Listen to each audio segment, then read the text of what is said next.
inundando sua oficina. Seu negócio finalmente alcançou popularidade popular. Claro, Cecília é feliz por sua mãe. Mais do que isso, ela sempre acreditou que seu filho se destacaria. Isso é tudo o que ela queria antes. Mas vendo seu filho em situações perigosas, uma mãe não conseguiria parar preocupante. E se ele se machucar? E se ele não aguentar a pressão e a tensão? Cecília sente inútil enquanto ela fica preguiçosamente à margem. Incapaz de conter suas frustrações, Cecília voltou-se para a única coisa que ela poderia fazer pelo filho, garantindo que ele sempre tivesse um soro imaculado. Enquanto isso, Kersun está tagarelando sobre seus planos futuros para expandir seus negócios. Além das armas, sua oficina também está prestes a se aventurar na confecção e venda de acessórios. Lucros com isso, a expansão por si só poderia fazer com que sua receita crescesse 10 vezes. Como Cecília estava pensando em maneiras de ajudar mais seu filho, ela recorreu à mãe com uma proposta, um pedido de uma prótese de braço especialmente feita. No topo da montanha nevada, Kyle Raynar está uivando e rindo ao ouvir os gritos de seu filho. Declaração de almejar o trono. O patrão conversou com um passarinho preto, garantindo ao pequeno passarinho que ele não é o tipo de pai que atrapalharia os sonhos de seu filho. Sem falar que é importante acabar com a ambição dos jovens. Ele já foi como Theo em sua juventude, afinal, anos. Na verdade, o ápice da montanha está cheio de lâminas sem ponta, o cemitério de espadas, é a prova dessa ambição imorredora. Tudo o que Kyle Raynar deseja é a prosperidade de sua família. Para fazer acontecer, ele está disposto a cuidar de qualquer coisa ou pessoa que esteja no caminho, com o cemitério estendendo-se até onde a vista alcançava. O que é mais uma vítima? Por alguma razão o pássaro preto parecia preocupado com os candidatos deste ano. Kyle Raynar prontamente declarou que sua lâmina não reconhece laços de sangue quando o quadro geral está em jogo. Afinal, ele está plenamente consciente que seu maldito filho é um regressor. Isso mesmo. A trama se complica. Finalmente, chegou a hora para pai e filho se encontrarem no auge. Kyle Raynar olhou para o estado irregular de Theo, seu sorriso desaparecendo rapidamente. O ar do pai jovial e feliz e sortudo se foi. Agora, ele parecia o guardião da própria morte, cercado pelas lâminas de seus inimigos caídos. Theo levou 4 horas para escalar a montanha íngreme quando normalmente levaria apenas uma. Ele ficou seriamente prejudicado por aquela pressão sufocante. Kyle voltou para seu filho e perguntou se ele sabia o que era o cemitério de lâmina significa. A maioria das crianças Raynar ouviu a lenda de seu pai e o mito deste local de descanso final. Este lugar representa o que significa ser o chefe do clã da família Raynar. Esta é uma posição onde o chefe deve assumir o pesado fardo de infinitas ameaças e desafios sem ninguém em quem confiar. A posição obedece ao governo dos fortes. Um chefe de clã deve permanecer alto acima de todo mortal. Quando questionado se ele tem o que é preciso para assumir tal posição, Theo respondeu com um sim retumbantemente confiante.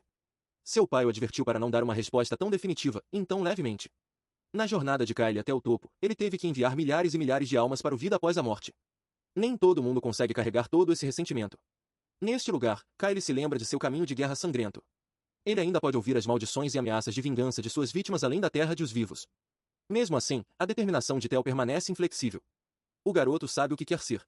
Quanto ao seu razão, tudo remonta à sua vida passada e sede de vingança. Se ele puder tomar o trono, ele pode finalmente pôr fim ao maldito derramamento de sangue dentro do clã. Cumprir essa missão é a principal prioridade.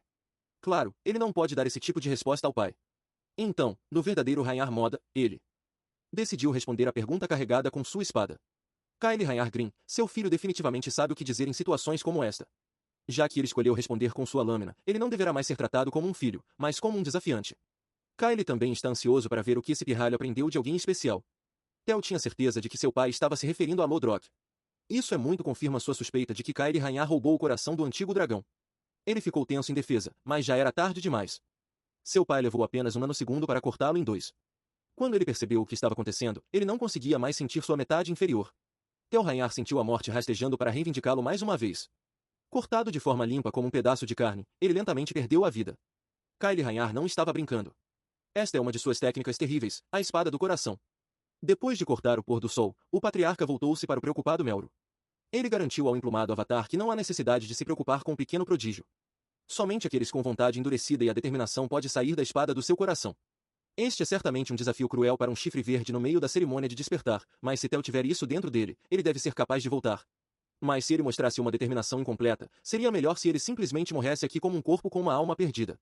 O patriarca não precisa de um regressor que possa trazer danos ao clã.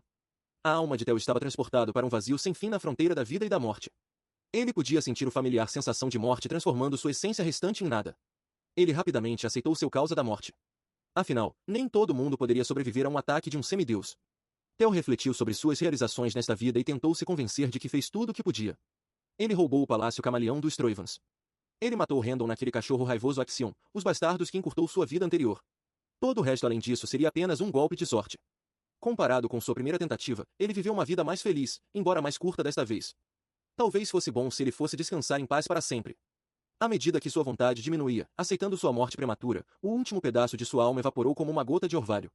Antes que as últimas gotas de seu ser fossem apagadas da existência, o Griffin que residia com seu espada interferiu. O pássaro gigante forçou-se no vazio infinito para repreender seu chefe. Se o garoto desistisse tão facilmente assim, o Griffin ficaria incrivelmente chateado. A audição a voz sarcástica falando mal dele, a alma de Theo brilhou mais uma vez. Aquela primeira faísca nas palavras sérias de Bard foram suficientes para despertá-lo de pensar como um perdedor. Isto não será o local de descanso final de Theo Rainar. Sua alma rapidamente voltou à sua forma original, recorrendo à sua vontade morredoura. Ele já havia desistido uma vez em sua vida anterior. Ele não pode deixar sua história terminar tão cedo. Depois de reconstruir sua alma, Theo foi além para manifestar uma lâmina que poderia cortar o vazio sem fim. Theo lembrou-se do juramento solene que fizera a si mesmo. Seu corpo, mente e alma podem quebrar, mas Theo Rainar nunca cederá. Dentro daquele espaço vazio de nada, ele brandiu sua lâmina com um gesto desesperado. Relutância em passar. Seu golpe mais puro até agora provou ser afiado e forte o suficiente para cortar a possibilidade de desaparecer da existência. A ilusão da morte foi destruída, deixando entrar a luz de vida que choveu sobre sua alma. Theo abriu os olhos e estava de volta ao topo da montanha. Ele cortou com sucesso os efeitos do coração em jutsu. Graças ao grifo residindo em sua espada, ele evitou ser um recipiente vazio, desprovido de alma. Kyle Rainar ficou na frente dele com um olhar perspicaz. O cruel semideus zombou e deu seu filho uma nota de aprovação. Foi uma situação literal de executor e Theo saiu por cima. Uma semana inteira passou rapidamente após a rodada final da cerimônia de florescimento. Hoje é o dia da nomeação em a sede do clã. Os irmãos Lanka estavam presentes, esperando que seus nomes fossem chamados. Ucus não gosta de estar em um lugar tão lotado, e Erika brincou com ele por ser um grande bebê ansioso. Embora você não possa culpá-lo, os comandantes de cada unidade, os 9 dragões, afinal, o ex-chefe do clã e o atual patriarca estão presentes. Mesmo assim, Erika avisou o irmão para parar de agir com tanto medo, ou ninguém o escolheria para se juntar a uma facção. Além disso, ele não poderia até mesmo obter respiração elementar mesmo depois de acumular tantos sinos. Ucus ainda está ressentido com isso. Além disso, sua irmã não quer falar sobre o que recebeu do chefe do clã quando ela atingiu o pico da montanha. O Bruto argumentou que Theo teria sido um cara legal e compartilhou o segredo já se ele tivesse perguntado. A vida de Lanka é dedicada a ser a espada de Rainar. Sendo esse o caso, Ucus já se comprometeu com o homem mais legal e mais forte do mundo. Seu lote. O homem que tem tudo, poder, caráter e ambição. Santo esmalte, Ucus está determinado a apostar sua vida no jovem mestre, mesmo que ele nunca tenha conversado realmente com o cara. Ele pensou que poderia basta ser diretamente incorporado ao acampamento de Theo, juntando-se ligeiramente à mesma unidade da qual ele se juntaria. Isto só é possível porque, por alguma razão desconhecida, o patriarca não está levando Theo para maneiras do chefe do clã. Isso significa que jogadores como Ucus e outros fãs devem poder seguir seus ídolos em qualquer facção que ele escolher. Cortando o barulho da arena e da multidão, o tambor cerimonial foi tocado, sinalizando o início das nomeações.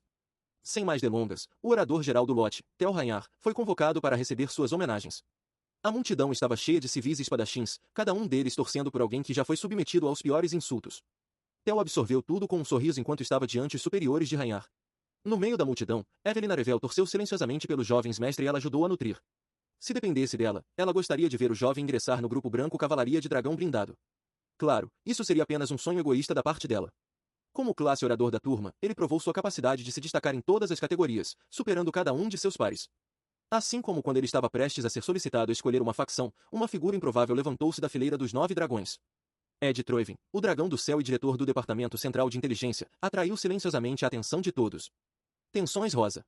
Todos estavam pensando que o louco poderia tentar fazer alguma coisa para vingar seu sobrinho. Claro, isso seria uma atitude incrivelmente estúpida, considerando os outros figurões presentes. O locutor recuou e pediu firmemente ao dragão do céu que se sentasse novamente. Theo calculou que este homem provavelmente ainda está em choque com a morte de Axion, mas ele não se sente muito ameaçado, considerando onde ele está. Mas para surpresa de todos, Ed Troivin deu um sorriso falso e brilhante e convidou o jovem para o escritório central de inteligência como novo vice-diretor. Theo assassinou o sobrinho do cara e está recebendo uma oferta de emprego como recompensa. Queimar a honra de ser orador da turma do clã Rainar tem um significado especial. Theo pertencia à posição mais baixa na escala de sucessão. Agora ele finalmente eclodiu levantar-se e alçar voo. Notícias sobre suas realizações rapidamente se espalharam pelo clã. Notícias sobre ele matando Axion e enfrentando um inspetor era tudo que todos podiam falar. Sua história de começar de baixo e subir ao topo ressoou nos corações de muitos aprendizes de espadachim. Agora, mais pessoas o admiram do que nunca. A percepção do geral público rapidamente mudou do desdém para a admiração. O imbecil de Rainar não existe mais. O que tomou seu lugar foi um gênio geracional com potencial monstruoso. Enquanto ele estava no meio do palco, o sistema tocou. A missão do terceiro cenário foi concluída com sucesso. Como recompensa, ele obteve em Ethercore. Theo ficou agradavelmente surpreso. Ele passou tanto tempo sem ouvindo do sistema que ele se esqueceu de sua missão. Considerando quanto tempo a missão levou para completo, essa coisa de ter core deve ser algo bem legal, né? Ele não conseguia nem aproveitar seu recompensa sem que um idiota de duas caras lhe ofereça um lugar de vice-diretor em um dos membros da família facções mais integrais. Usando a observação de Ed Troven, ele percebeu que esse idiota estava mirando colocá-lo sob sua proteção para ser usado como um peão, a fim de descobrir os segredos do primordial Relíquias do Dragão. Eles já sabiam disso, mas é bom ter a confirmação. O Dragão do Céu provavelmente suspeita que ele já tenha uma das relíquias. Infelizmente para Ed, Theo nunca se prostraria ele mesmo para um Troven. A missão de sua vida é esmagar aquela família amaldiçoada com as próprias mãos. O dragão demônio Julius protestou imediatamente sobre a coerção velada de Ed e Júlio não segure-se e chame a cobra por tentar planejar seu caminho para a vingança. O dragão do céu dispensou as acusações com risadas zombeteiras. Ele admitiu que guarda algum ressentimento como tio, mas como diretor central, ele deseja apenas recrutar o melhor homem para o cargo. Júlio clicou sua língua. Ed Troven é um filho da puta escorregadio. Mesmo agora, ele está focado em cumprir seu objetivo oculto motivos. O locutor interrompeu a discussão antes que piorasse e pediu aos 9 dragões que se abstivessem de falar fora de hora e dar início formal ao processo. Quando questionado se ele já tem uma facção em mente, Theo respondeu que ainda não escolheu uma. Por enquanto, ele quer ouvir o que várias facções têm a oferecer. Ele quer efetivamente iniciar uma guerra de licitações pelos seus serviços. O primeiro a morder a isca foi o dragão espada, Osa Rainhar Plunus, diretora da Flor de Ameixeira Palácio. Ela jurou levar Theo como discípulo direto e Lorde Júnior. Lady Flor de Ameixa não tem seus próprios filhos. Então, ser seu discípulo direto e Lorde Júnior é um tiro certeiro para um legado bacana. Ela está essencialmente se oferecendo para aceitar Theo como filho adotivo e sucessor do título de Dragão Espada. 2 dos 9 dragões apresentaram sua oferta como esperado de uma mercadoria quente como Theo. Com ofertas tão lucrativas em jogo, a maioria dos comandantes e diretores não conseguirá competir em tudo. Apesar da intensa guerra de lances, outra figura proeminente quis jogar o chapéu para o ringue. Ele fez uma entrada chamativa e estrondosa, um pássaro caindo dos céus, coberto e mascarado com bandagens. Robert Rainhar, chefe da Neve Negra, também conhecido como Preto Dragão, juntou-se à guerra de lances por Theo. O público ficou horrorizado. A maioria das pessoas nunca tinha visto esse cara fez uma aparição pública antes, mas ele estava observando de perto a cerimônia de despertar de começo. Robert admitiu que Kyle estava certo e que o menino era bastante interessante. Se ele concordar trabalhar com Neve Negra, o Dragão Negro terá prazer em nomeá-lo como Neve Nula. Como um disfarce agência de inteligência, agentes da Neve Negra se movem nas sombras. A exceção a isso são as Neves Nulas, os oficiais mais graduados da facção. Eles podem ter uma personalidade pública para alcançar fama e honra. Na vida passada do Theo, havia apenas 8 deles na facção. Ele tentou tanto para atingir essa classificação, mas estava praticamente fora de alcance, mas agora está sendo oferecido fora de alcance por Tão, roubando os holofotes do Dragão Negro. O velho Jill, o Dragão Zenith, falou. Theo Rainhar deixou uma grande impressão nele durante a terceira etapa, então ele queria dizer que o Zenith Academy aceitaria com prazer o talento mais promissor que a família já teve há muito tempo. Isso perfaz 4 em cada 9 dragões, jogando pessoalmente suas ofertas na mesa. Claro, o Dragão Demônio, Julius Rainhar, comandante da Cavalaria do Dragão Blindado Branco, certamente tentaria para recrutar Theo também. Apesar das ofertas atraentes de todos, Julius manteve-se estritamente firme e recusou-se a oferecer a Theo qualquer tratamento especial. Suas tropas estavam gritando com seu comandante que isso não era o momento de seguir princípios, mas Evelyn já esperava isso de Julius. A honra vem de provar a si mesmo. A Cavalaria do Dragão Blindado Branco vive e morre de acordo com essa filosofia. Júlio quer permanecer justo com os outros recrutas, mas garantiu com orgulho que Theo receberia integralmente apoio ao desenvolvimento adequado e ao orgulho de ser um dragão. Theo entendeu onde o comandante estava vindo. Na verdade, ele respeita isso. Quando ele estava prestes a fazer sua escolha, uma voz sensual de alguns lábios flexíveis ecoavam dentro de sua cabeça e somente em sua cabeça. A ex-chefe do clã Hilda Rainhar perguntou-lhe se ele era um regressor. A julgar pelo tom dela, ela já sabe com certeza que sim. Tentando manter a compostura, ele respondeu telepaticamente, fingindo ignorância. Hilda elogiou o trabalho de Theo, habilidades de atuação impecáveis, curioso para saber que tipo de vida ele viveu em seu ciclo anterior. A audição ela mencionou algum tipo de ciclo fez Theo perceber que a regressão pode não estar limitada a apenas um fazer tudo de novo. Enquanto ele estava passando por uma crise existencial, todos os outros na arena ainda estavam esperando para ouvir sua escolha. Então, ele pediu um pouco mais de tempo para organizar seus pensamentos. Hilda sorriu para ele, aparência confusa. Ela garantiu a ele que não há mais necessidade de se esconder. Afinal, ela também é uma regressor como ele. Mas o ciclo que ela pode repetir já havia terminado. Esse velho, a avó dele está basicamente admitindo que passou pelo ciclo de regressão várias vezes. São muitas informações para processar no local. Talvez perguntando diretamente a Hilda para uma explicação melhor seria melhor. Quando ele perguntou sobre o significado dos ciclos, Hilda ficou surpreso por ele não saber uma coisa tão básica. Aquele filho dela, Kyle, não deve ter contado ao pobre garoto qualquer coisa. Bem, não é nenhuma surpresa, visto que Kyle despreza absolutamente os regressores. É mais estranho que ele tenha deixado alguém viver, mesmo que o garoto compartilhe seu sangue. Talvez seja por isso que Theo estava dado um desafio tão brutal de vida ou morte no pico da montanha. Hilda ficou satisfeita ao ver o sede de respostas do garoto, mas eles não tinham tempo para repassar tudo agora. Se ele desejar para aprender os segredos do clã Rainhar e do mundo como um todo, é melhor ele procurar sua avó mais tarde e terminar esta conversa. Durante a última rodada da cerimônia do despertar,